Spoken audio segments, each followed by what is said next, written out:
Good afternoon, family.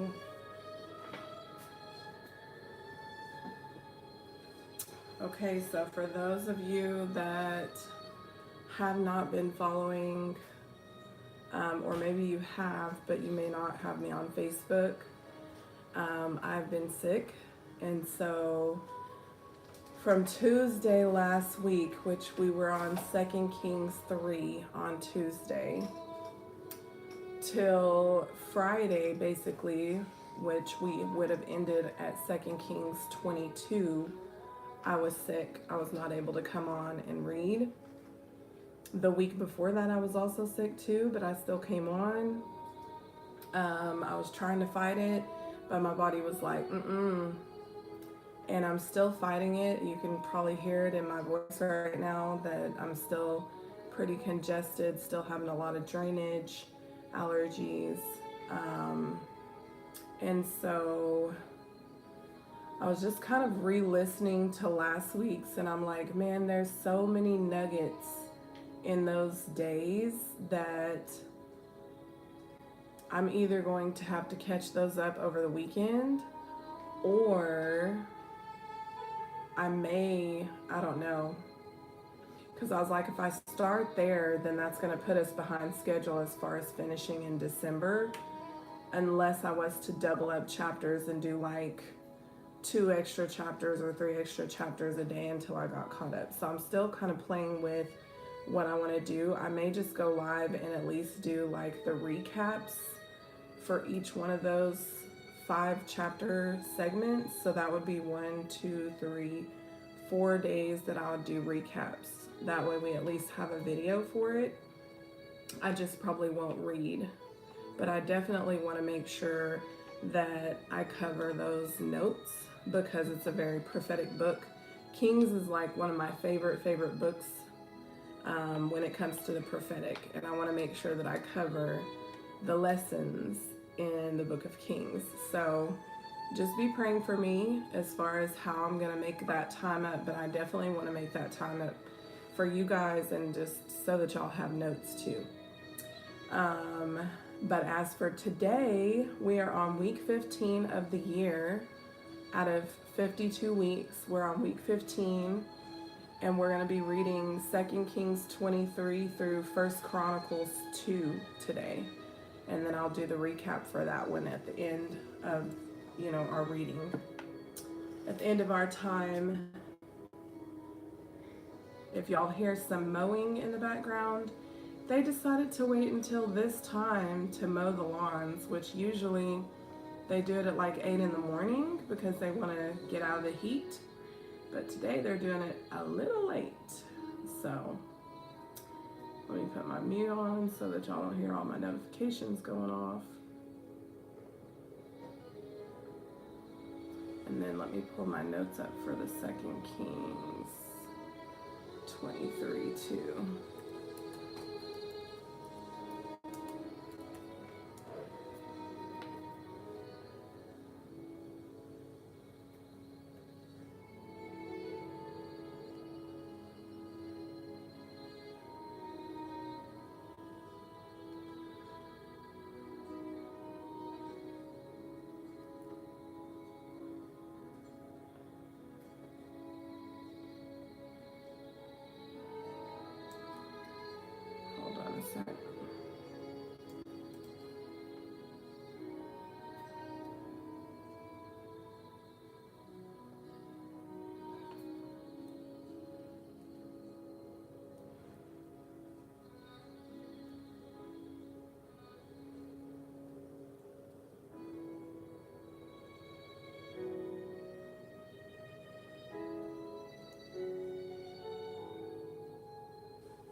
All right, so starting at 2 Kings 23. All right, so it says, now the king sent them to gather all the elders of Judah and Jerusalem to him. The king went up to the house of the Lord with all of the men of Judah, and with him all of the inhabitants of Jerusalem, the priests and the prophets and all of the people, both small and great, and he read in their hearing all the words of the book of the covenant which had been found in the house of the Lord.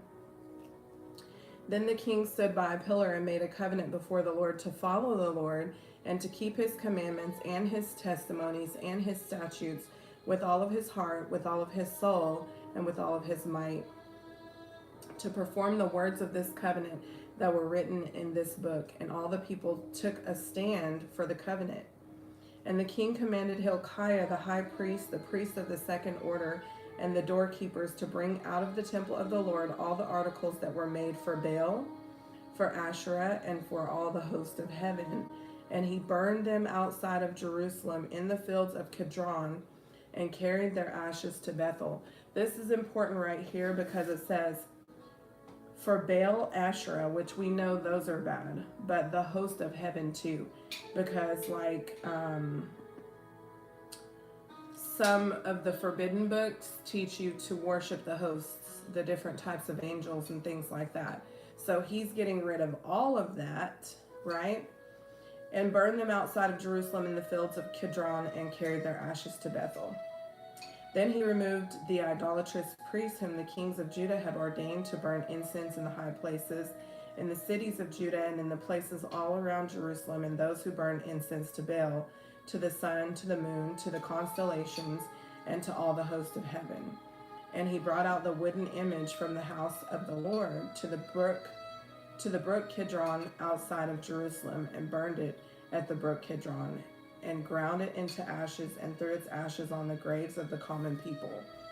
Then he tore down the ritual booths of the perverted persons that were in the house of the Lord, where the women wove hangings for the wooden image. And he brought all of the priests from the cities of Judah, and defiled the high places where the priests had burned incense, from Geba to Beersheba. Also he broke down the high places at the gates. So he's covering all the areas where the door has been opened, right? At the gates, which were at the entrance of the gate of Joshua, the governor of the city, which were to the left of the city gate. Nevertheless, the priests of the high places did not come up to the altar of the Lord in Jerusalem, but they ate unleavened bread among their brethren. And he defiled Topheth, which is in the valley of the son of Hinnom, that no man might make his son or his daughter to pass through the fire to Molech. Then he removed the horses that the kings of Judah had dedicated to the sun at the entrance of the house of the Lord by the chamber of Nathan-Melech, the officer who was in the court, and he burned the chariots of the sun with fire. The altars that were on the roof, the upper chamber of Ahaz, which the kings of Judah had made, and the altars which Manasseh had made, in the two courts of the house of the Lord, the king broke down and pulverized there, and threw their dust into the brook Kidron. Then the king defiled the high places that were east of Jerusalem, which were on the south of the Mount of Corruption, which Solomon king of Israel had built for Ashtoreth, the abomination of the Sidonians, for Chemosh, the abomination of the Moabites, and for Milcom, the abomination of the people of Ammon. And he broke in pieces the sacred pillars, and cut down the wooden images, and filled their places with the bones of men. Moreover, the altar that was at Bethel, in the high place which Jeroboam, the son of Nebat, who made Israel to sin, had made, both that altar and the high place he broke down. He burned the high place, and crushed it into powder, and burned the wooden image. As Josiah turned, he saw the tombs that were there on the mountain, and he sent and took the bones out of the tombs, and burned them on the altar, and defiled it according to the word of the Lord, which the man of God proclaimed, who proclaimed these words. Then he said, "What gravestone is this that I see?" So the men of the city told him, "It is the tomb of the man of God, who came from Judah and proclaimed these things which you have done against the altar of Bethel." And he said, "Let him alone, let no one move his bones." So they let his bones alone, with the bones of the prophet who came from Samaria. Now Josiah also took away all of the shrines of the high places that were in the cities of Samaria, which the kings of Israel had made to provoke the Lord to anger. And he did to them according to the deeds that he had done in Bethel. He executed all the priests of the high places who were there on the altars, and burned men's bones on them, and he returned to Jerusalem.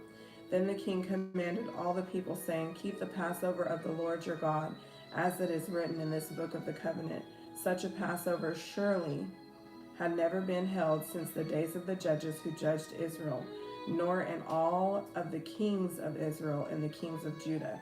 But in the 18th year of King Josiah, this Passover was held before the Lord in Jerusalem. Which we know Josiah did what was right in the heart of the Lord, right? Moreover, Josiah put away all of those who consulted mediums and spiritists, the household gods and idols, all the abominations that were seen in the land of Judah and in Jerusalem, that he might perform the words of the law which were written in the book of Hilkiah the priest found in the house of the Lord. Now before him there was no king like him, who turned to the Lord with all of his heart and with all of his soul and with all of his might, according to the law of Moses, nor any after him did any man arise. This is so good, because when he says that we should love the Lord our God with all of our heart, with all of our soul, with all of our might, that's what he means. And we have idols in our own lives that we have to tear down, right? We have idols that have been set up and erected in our families that need to be torn down, right? So that's what that means. Nevertheless, the Lord did not turn from the fierceness of his great wrath, with which his anger was aroused against Judah, because of all the provocations with which Manasseh had provoked him. And the Lord said, "I will also remove Judah from my sight, as I have removed Israel, and will cast off this city, Jerusalem, which I have chosen, and the house which I said my name shall be there."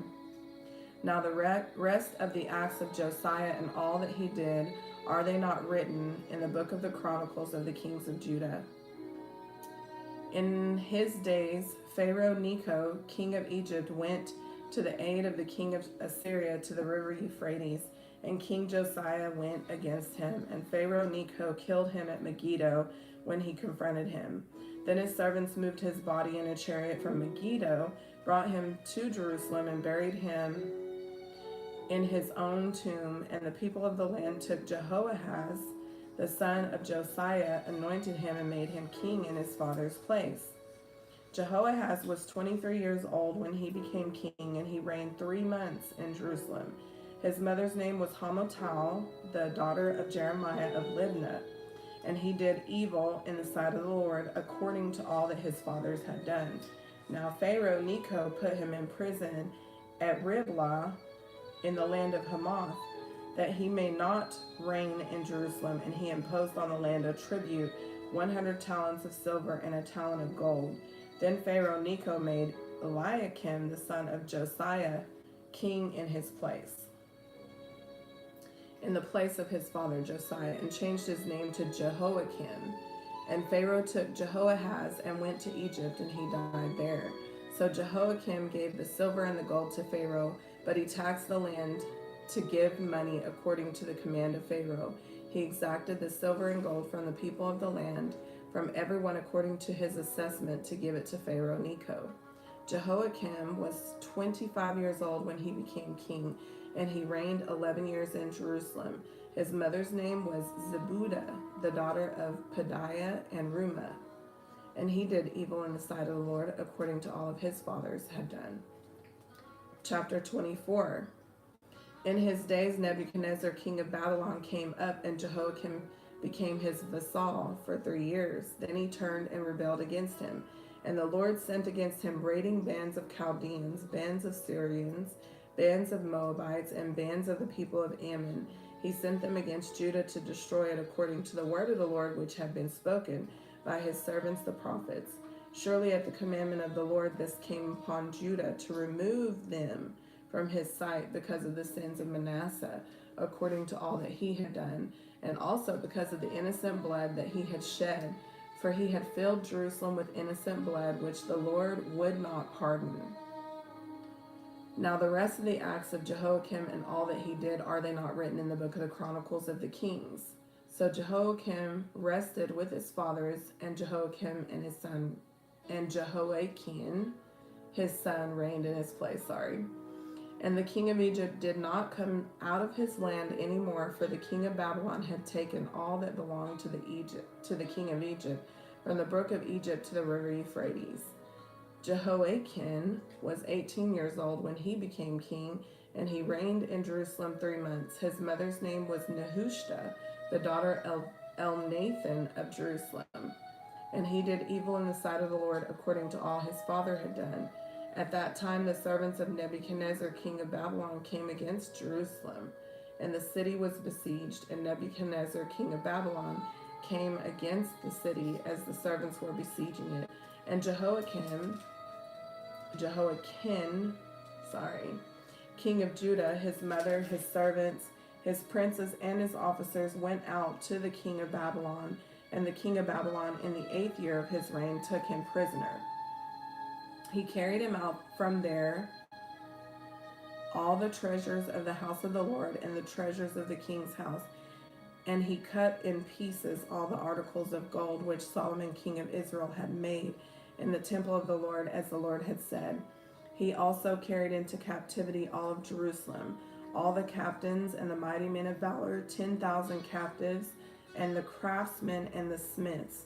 None remained except the poorest people of the land. He carried Jehoiakim captive to Babylon, the king's mother, the king's wives, his officers, and the mighty of the land he carried into captivity from Jerusalem to Babylon. All the valiant men, 7,000, and craftsmen and smiths, 1,000, all who were strong and fit for war. These the king of Babylon brought captive to Babylon. Then the king of Babylon made Mattaniah, Jehoiakim's uncle, king in his place, and changed his name to Zedekiah. Zedekiah was 21 years old when he became king, and he reigned 11 years in Jerusalem. His mother's name was Hamutal, the daughter of Jeremiah of Libnah. He also did evil in the sight of the Lord, according to all that Jehoiakim had done. For because of the anger of the Lord, this happened to Jerusalem and Judah, that he finally cast them out of his presence. Then Zedekiah rebelled against the king of Babylon. Chapter 25. Now it came to pass in the 9th year of his reign, in the 10th month, on the 10th day of the month, that Nebuchadnezzar, king of Babylon, and all of his army came against Jerusalem and encamped against it, and they built a siege wall against it all around. So the city was besieged until the 11th year of King Zedekiah. By the 9th day of the 4th month, the famine had become so severe in the city that there was no food for the people in the land.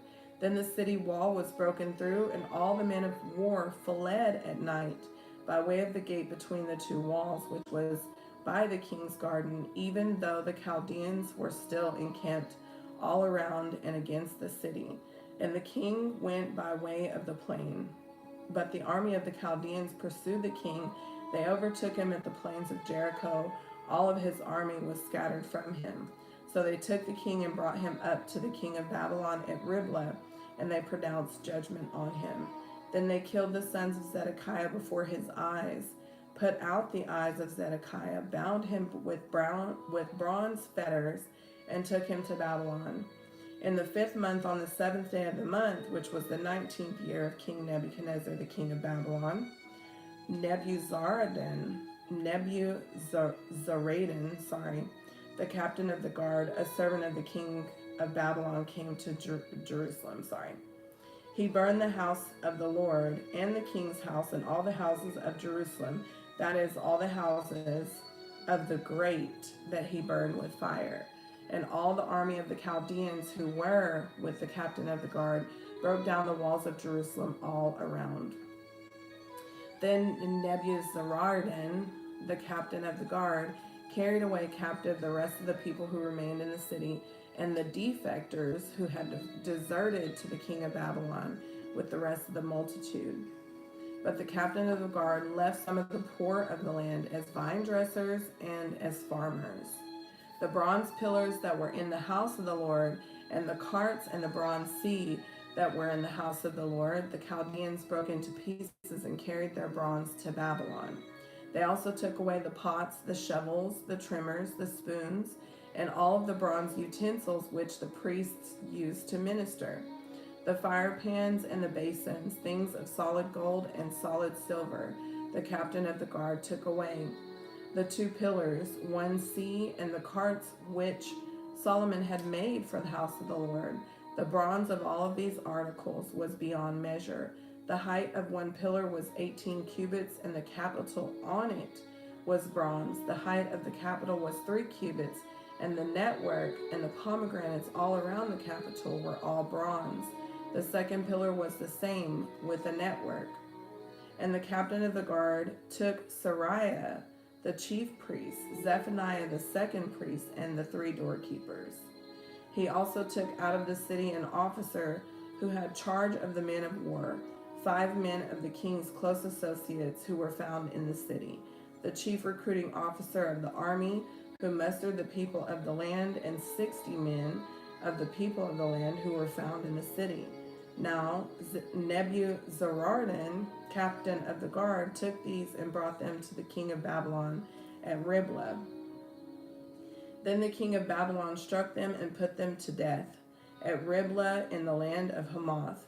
Thus Judah was carried away captive from its own land. Then he made Gedaliah, the son of Ahikam, the son of Shaphan, governor of the people who remained in the land of Judah, whom Nebuchadnezzar, king of Babylon, had left.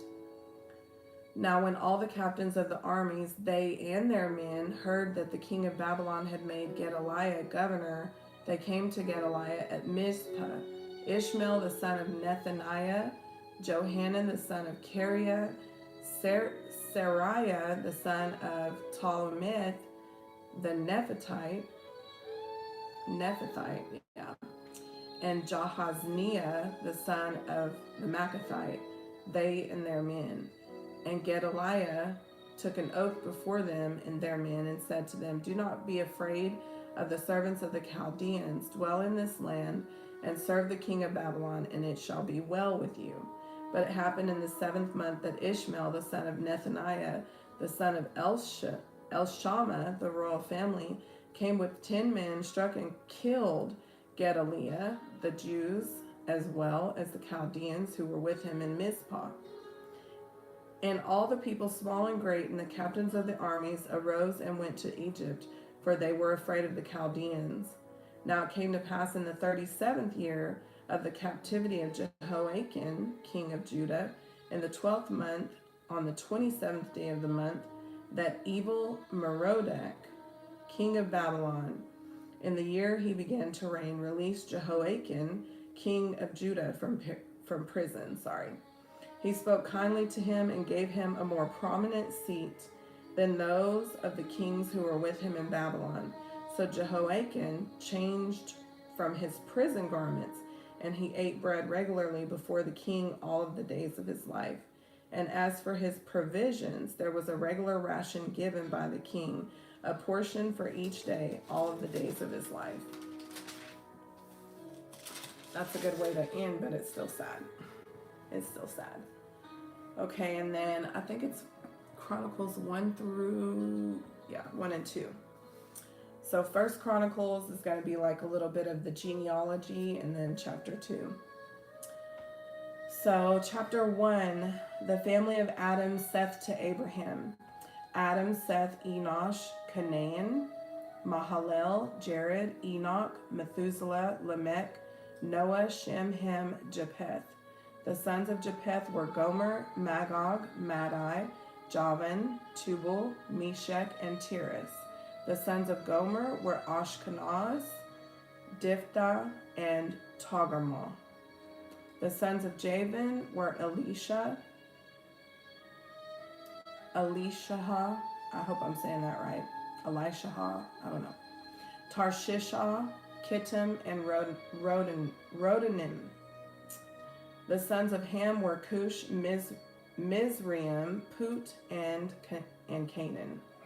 The sons of Cush were Seba, Havilah, Sabta, Rama, and Sabteka. The sons of Rama are Sheba and Dedan. Cush begot Nimrod.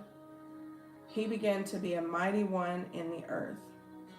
Mizraim begot Ludim, Anamim, Lahabim, Nephutim, Pathrusim, Kalsuhim, from whom came the Philistines and the Caphtorim.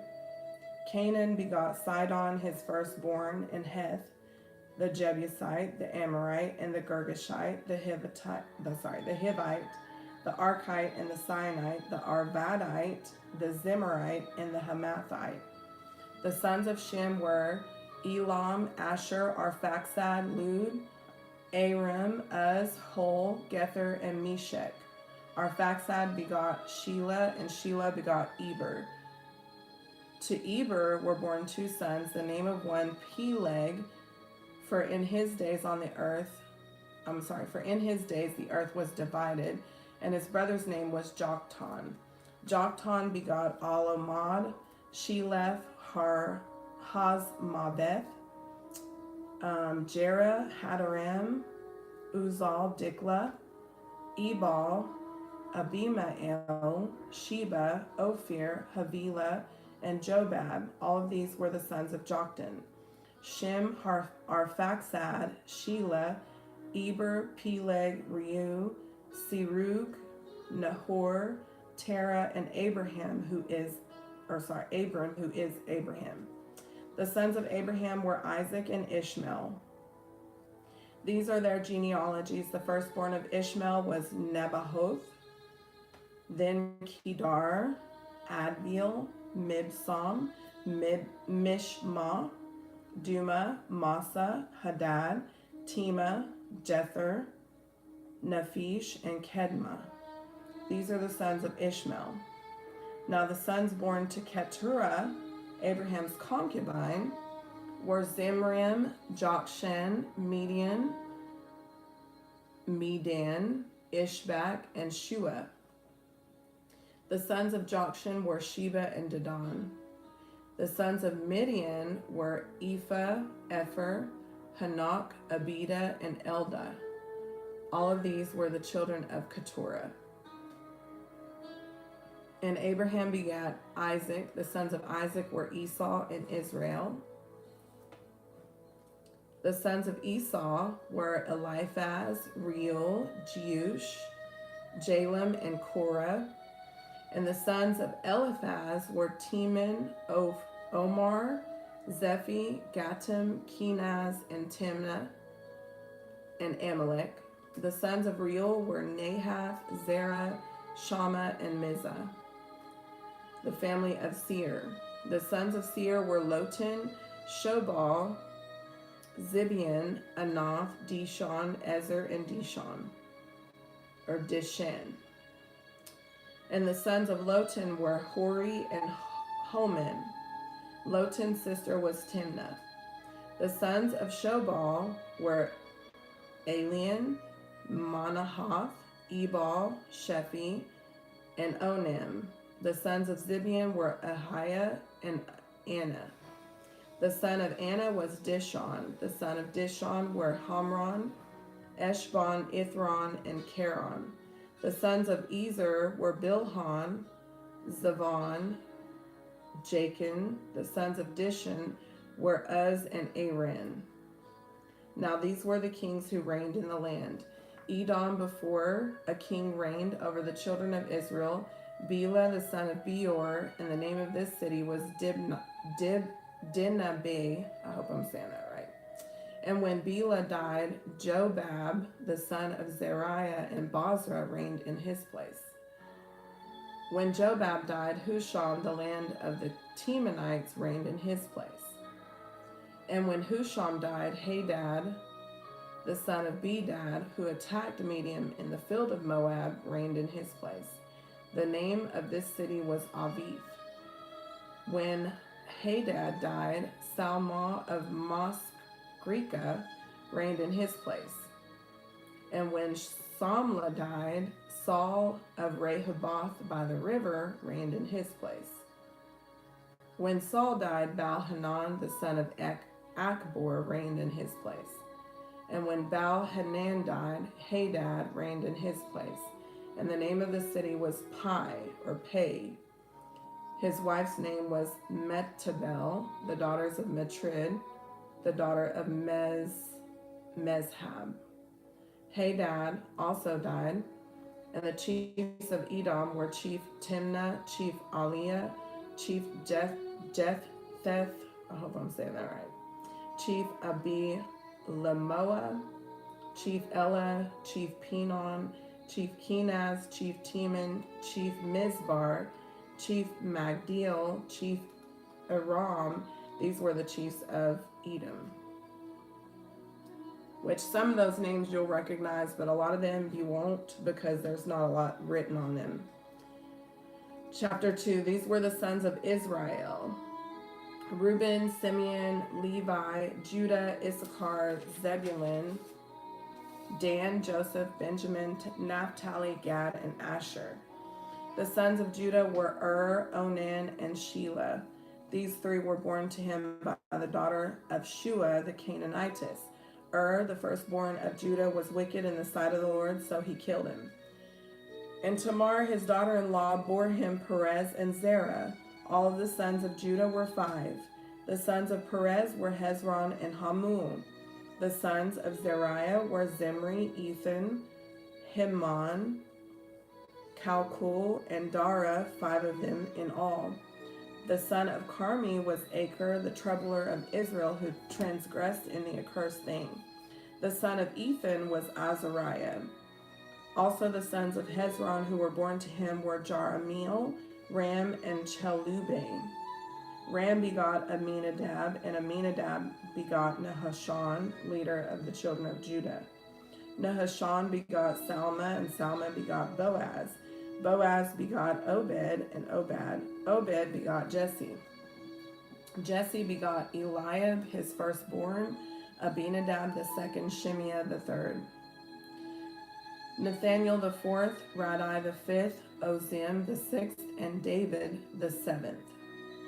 Now their sisters were Zeruiah and Abigail, and the sons of Zeruiah were Abishai, Joab, and Ashael, 3. Abigail bore Amasa, and the father of Amasa was Jether the Ishmaelite. Caleb the son of Hezron had children by Achubah his wife, and by Jerioth. Now these were her sons, Jeshur, Shobab, and Ardon. When Azubah died, Caleb took Ephrath as his wife, who bore him Hur. And Hur begot Uri, and Uri begot Bezalel. Now afterward, Hezron went into the daughter of Machir, the father of Gilead, whom he married when he was 60 years old. She bore him Segub. Segub begot Jair, who had 23 cities in the land of Gilead.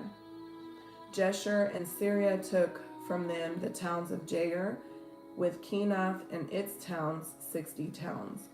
All of these belonged to the sons of Machir, the father of Gilead. After Hezron died in Caleb Ephrathah, Hezron's wife Abiah bore him Asher, the father of Tekoa. The sons of Jerahmeel, the firstborn of Hezron, were Ram, the firstborn, and Bunah, Orin, Ozim, and Ahiah. Jerahmeel had another wife whose name was Atara. She is the mother of Onim. The sons of Ram, the firstborn Jerahmeel, was Maz, Jamim, and Eker. The sons of Onim were Shammai and Jada. The sons of Shammai were Nadab and Abishur. And the name of the wife of Abishur was Abihail. And she bore him Aban, and Molid. The sons of Nadab were Seled, Appaim. Seled died without children. The son of Appaim was Ishi. The son of Ishi was Shishan, and Shishan's son was Ahaleh. The sons of Jada, the brother of Shemai, Shimei, I hope I'm saying that right, were Jether and Jonathan. Jether died without children. The sons of Jonathan were Peleth and Zaza. These were the sons of Jeremiel. Now Sheshan had no sons, only daughters. And Sheshan had an Egyptian servant whose name was Jarrah. Sheshan gave his daughter to Jarrah, his servant, as wife, and she bore him Attai. Attai begot Nathan, and Nathan begot Zabad. Zabad begot Ethlah, and Ethlah begot Obed. Obed begot Jehu, and Jehu begot Azariah. Azariah begot Helez, and Helez begot Elsa. Elsa begot Shimshai, and Shimshai begot Shalom. Shalom begot Jechamiah, and Jechamiah begot Elshama.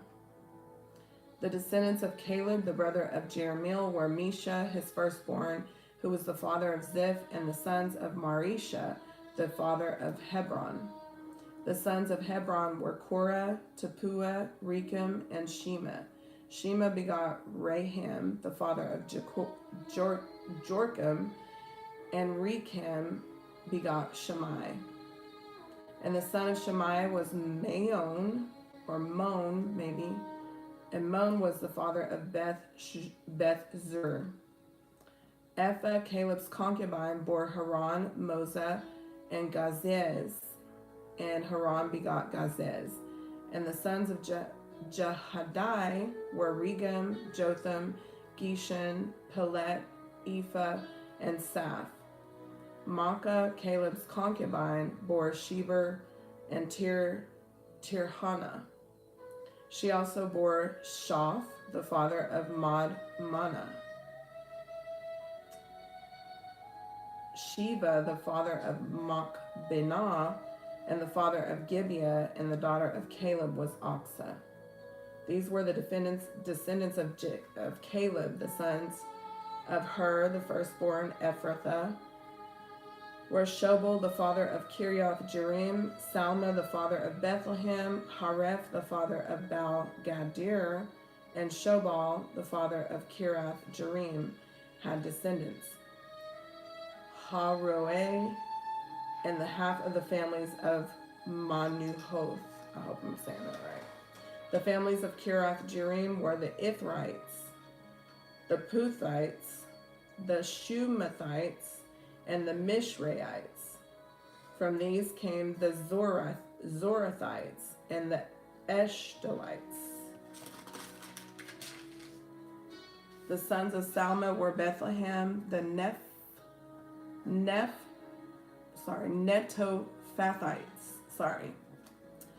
Athoth, Beth Joab, half of the Mahathites, and the Zorites. And the families of the scribes who dwell at Jabez were the Tirathites, the Shimeathites, and the Sukathites. These were the Kenites who came from Hamath, the father of the house of Rechab. So the history of this is really good too, like breaking down what they do, what they worship, what kind of people that they were is important. And then seeing the genealogy of when David came in, the Obed who begot Jehu, like all of those are very key things.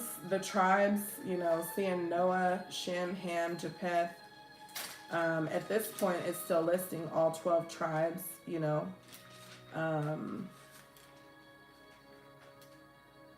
because it still has Dan in there, Gad, and Asher on verse 2 of chapter 2 of Chronicles. So Chronicles is pretty rich with the genealogy, but then as we go, we'll be learning a lot more. I miss the scribal ministry because it's really good to know the full genealogy. But it kind of ended at a certain point, and so that's why we don't know. All of us don't know our real genealogy, but it's very important. The genealogy is just as important as anything else. And there's some little nuggets like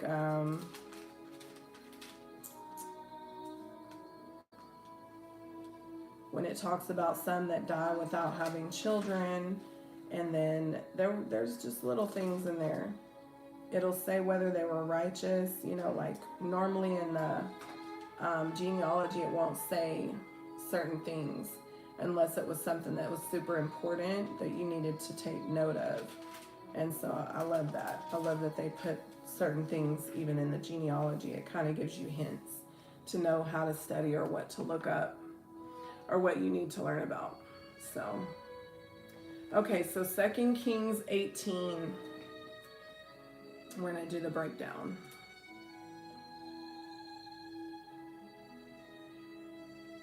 Turn my light off.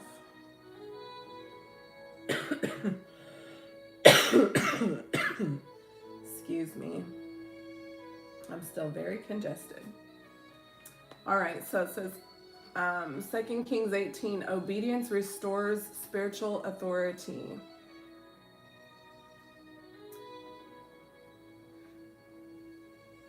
No, we don't want 18. I pulled up the wrong thing. Hold on, guys. We need 2 Kings 23. Okay, there we go. I don't know how that happened. Okay, 2 Kings 23. Obedience matters even when judgment is set. King Josiah intensifies reform throughout Judah, destroying idols, defiling pagan worship sites, restoring covenant practices, and leading the people back to God's word. Scripture affirms that no king before or after him turned to the Lord as fully as he did. Yet God still declared that judgment will still come because of the accumulation of rebellion of past generations. So even though he did all the right things, the judgment was still coming, right? Revival delays destruction, but it does not erase national accountability, which is what we're learning in our land right now. God has been slowing the judgment, but it's still coming, you know, it's still here. This chapter reveals a sobering spiritual truth. Faithfulness is required even when consequences cannot be fully reversed. Josiah's obedience did not cancel the judgment of God, but it honored God profoundly. Delayed judgment is not denied judgment. Obedience still matters deeply to God, even in the midst of judgment. The devotional truth of this chapter is that obedience honors God regardless of any outcomes. And the leadership truth is that faithful leaders obey even when the results appear limited. And then I just kind of added leadership nuggets. True reform confronts both systems and habits. Leaders are responsible for obedience and not for the outcome. God records faithfulness even in declining seasons, and revival often benefits future generations more than the present generation. 2 Kings 24, restraint removed,